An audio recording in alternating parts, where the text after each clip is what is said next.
사랑하는 행복한 교회 성도 여러분, 이 영상을 보시는 하나님 나라의 귀한 자녀 여러분, 오늘은 2022년 1월 23일 주일입니다. 요한복음을 매일 성경으로 이렇게 하고 있습니다. 특별히 오늘 본문에서는 초막절과 관련된 예수님의 예루살렘 사역의 시작 부분을 이야기하고 있습니다. 내용과 시간과 등장인물과의 대화를 통하여 네 부분으로 구분할 수가 있겠습니다. 1절에서는 갈릴리에 머무신 예수님, 2절부터 5절까지는 예수 형제들의 종용, 6절부터 9절까지는 예수 형제들에 대한 종용에 대한 응답을 담고 있습니다. 10절부터 13절까지는 예루살렘으로 올라간 예수와 사람들의 반응에 대해서 이야기하고 있습니다. 먼저 오늘 본문 요한복음 7장 1절부터 13절까지의 내용을 듣고 다시 오겠습니다.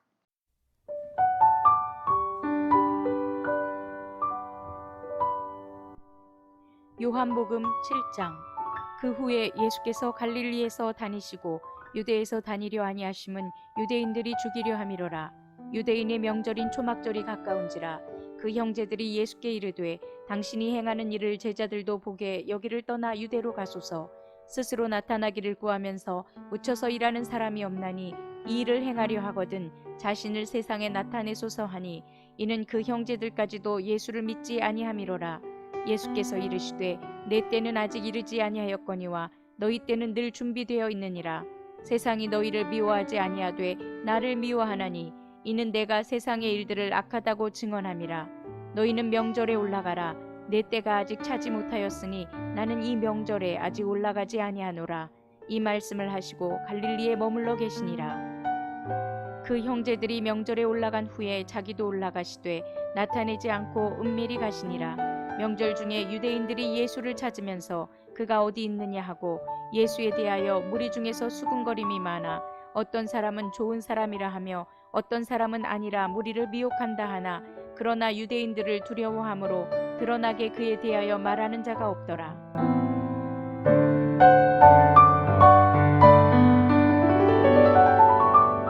오병이어 사건 이후 6개월이 지나 10월에 있는 초막절을 배경으로 이동하게 됩니다. 주 29년 가을일 것이라고 학자들은 생각하고 있습니다.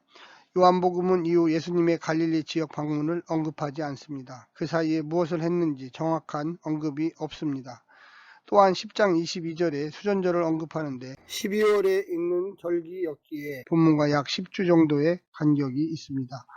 이 기간 예수님이 어디에서 무엇을 했는지에 대한 구체적 정보가 제공되지 않습니다. 하지만 예수님 사역의 후반기로 가고 있음은 분명합니다. 오늘 본문 1절에서는 예수님을 죽이려는 세력들이 증가함으로 예수님이 자유롭게 다닐 수 없음을 이야기하고 있습니다. 예수님은 6월절 이후 초막절까지 약 6개월 정도 갈릴리에서 머무신 것 같습니다. 초막절은 유대인의 3대 명절입니다. 유대인의 3대 명절은 6월절, 오순절, 초막절인데 반드시 이때는 유대인 남자는 예루살렘을 방문해야 할 의무가 있었습니다. 그래서 예수님의 동생들이 예수님께 함께 예루살렘에 가자고 제안하고 있는 것입니다. 동생들은 기적을 행하는 형님 예수님을 보고 싶었습니다. 그러나 그렇다고 사실 예수님을 메시아로 인정하는 것은 아니었습니다. 진짜로 기적을 행하는지를 확인하고 싶었던 것입니다. 예수님을 시험하려는 불순한 동기가 깔려 있었습니다. 그래서 5절에 예수의 형제들까지도 예수님을 믿지 않았기 때문이다라고 요한이 설명하고 있습니다. 왜 동생이 형을 모를까? 거의 20년 이상을 한 집에서 살았는데 너무나 육신적으로 잘 알기에 더욱 예수님을 믿을 수 없었을 것입니다. 이 세상의 눈으로만 예수님을 바라보았기 때문입니다. 기대감이나 신비감이 전혀 없었기 때문이죠. 예수님의 공생의 시작전 모습을 연상케 합니다. 오늘의 본문을 보면 예수님은 정말로 평범한 갈릴리 지역의 한 사람의 목수였습니다. 동생들은 형이 기적 행위를 행한다는 소문을 들었을 것입니다. 그래서 4절에 알려지기를 바라면서 숨어서 일하는 사람은 없습니다라고 세번역은 이야기하고 있습니다. 아마도 동생들은 예수님이 선지자로 부름을 받았다고 생각할 수가 있습니다. 이어서 자기를 세상에 드러내십시오라고 강하게 권면을 합니다. 그러나 예수님은 내 때와 너희의 때를 구분하면서 다시 생각해 보기를 권면합니다. 세상과 자신을 구분하면서 동생은 아직도 세상에 속해 있음을 말합니다. 예수님의 때 카이로스가 아직 오지 않았습니다. 6, 7절에 등장하는 예수님의 때, 헬라어로 카이로스는 요한복음에서 하나님을 드러내는 시간입니다. 하나님의 계획과 뜻을 예수님을 통하여 펼치시는 시간입니다. 예수님이 말한 이때는 십자가에서 하나님의 뜻을 이행하고 완성할 때를 가리킵니다. 그리고 다시 죽음에서 부활하는 때를 가리킵니다. 그리고 하늘로 올라가는 때를 가리킵니다. 8절에서 보면 너희는 명절을 지키러 올라가거라. 갈릴리에서 예루살렘으로 나는 아직 내 때가 차지 않았으므로 이번 명절에는 올라가지 않겠다 이야기합니다. 8절에서 올라가다라는 동사가 두 번 등장하는데 첫 번째 올라간다는 말은 갈릴리에서 예루살렘으로 올라간다는 것이며 후반부 올라가다라는 뜻은 이 땅에서 하늘로 올라간다는 의미를 이야기합니다. 결국 승천을 이야기하는 것입니다. 동생들이 올라가고자 했을 때는 안 올라가고 혼자서 몰래 올라가시는 구절의 예수님을 보게 됩니다. 그래서 11절을 보면 많은 예루살렘 초막절 축제 방문자들이 예수님의 소문을 듣고 예수님을 보기를 원했습니다. 예수님의 기적이 진짜인지를 보기를 원했던 것입니다. 예수님에 대한 잔잔한 소문이 퍼지기 시작합니다. 드러내 놓지는 못한다. 왜? 그때는 로마의 감시가 심했기 때문에 그렇습니다. 예수님 당대는 로마의 반란을 일으키는 시대였습니다. 그래서 로마 군대는 유대인들의 종교 축제를 늘 감시했습니다. 사람들이 모이면 반란의 불길이 심해졌기 때문입니다. 지난 과거 역사가 그랬습니다.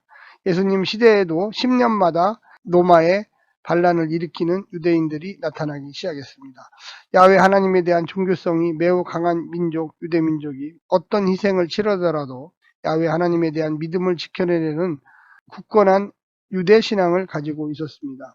이 땅의 지배자인 로마 민족에 대한 자주 반란을 그래서 일으켰던 것입니다. 거의 10년에 한 번씩 진앙군이 유대 지방을 휩쓸고 갔고 많은 시체들이 길거리에 널려 있기가 일쑤였습니다. 예수님에 대한 긍정평가와 예수님에 대한 부정평가가 나타납니다. 인간적 평가이죠. 아직 예수님을 메시아로 인정하는 자들은 제자들 외에 극히 드물었습니다. 유대인들의 반란을 감시하는 로마 군대도 일반 유대인들은 무서워했지만 역시 일반 유대인들은 예루살렘 중심의 종교 지도자들의 감시도 무서워했습니다. 그래서 더욱 일반 유대인들은 예수를 보고 싶어 했던 것입니다. 종교 권력과 군사 권력은 일반 민중 유대인들을 항시 괴롭혔습니다. 민중들은 빵을 주는 곳에 관심이 있었고 조금이라도 특이한 사건들이 발생하면 순식간에 유대 지역 전체로 그 이야기가 퍼져나갔습니다. 그만큼 주 1세기 팔레스틴의 상황은 좋지 않았습니다. 메시아의 도래는 유대 민중들에게는 소망이었습니다. 군사적 반란일지라도 메시아적 권위를 부여하기 일쑤였습니다. 하물며 예수님처럼 기적행위자와 신선한 말씀 전파자의 위력은 당대에는 대단한 것이었습니다. 오늘의 시대에도 우리는 질문할 수밖에 없습니다. 오늘날도 주 1세기의 상황과 크게 다르지 않습니다. 오늘날 어떤 정부의 형태든 백성들에게 불신의 대상입니다. 자본주의 구조 하에서는 경제적 불평등은 일반화되어 있습니다. 소수의 많이 배운 자들과 많이 가진 자들은 결탁하여 일반 백성들을 무시하고 속이며 가혹한 폭력으로 세금으로 일반인들을 다스립니다. 오늘날도 종교 권력들은 실용주의에 물들어서 교회를 크게 짓고 기복을 설교하며 교회 안에서 계급적 구조를 형성하여 성서에 기초한 신앙을 강조하거나 하나님께로 실천적으로 돌아가자고 말하는 깨어있는 평신도나 목회자들을 이념적 좌파라고 공격하고 있습니다. 오늘날 한국 사회와 교회는 성서의 예수의 길을 따라가기를 원하지 않습니다. 단지 기득권을 보호하려고 합니다. 개신교 성직주의를 주장하며 존재론적으로 목사와 성도는 다른 것처럼 주장하고 목사는 축복권과 저주권이 있다고 말합니다. 목사만이 성서를 바로 해석할 수 있다고 합니다. 종교개혁 신앙의 근본인 개신교 정통주의를 만들어 다른 해석은 없다고 주 1세기 바리새판처럼 행동하는 사람들이 많습니다.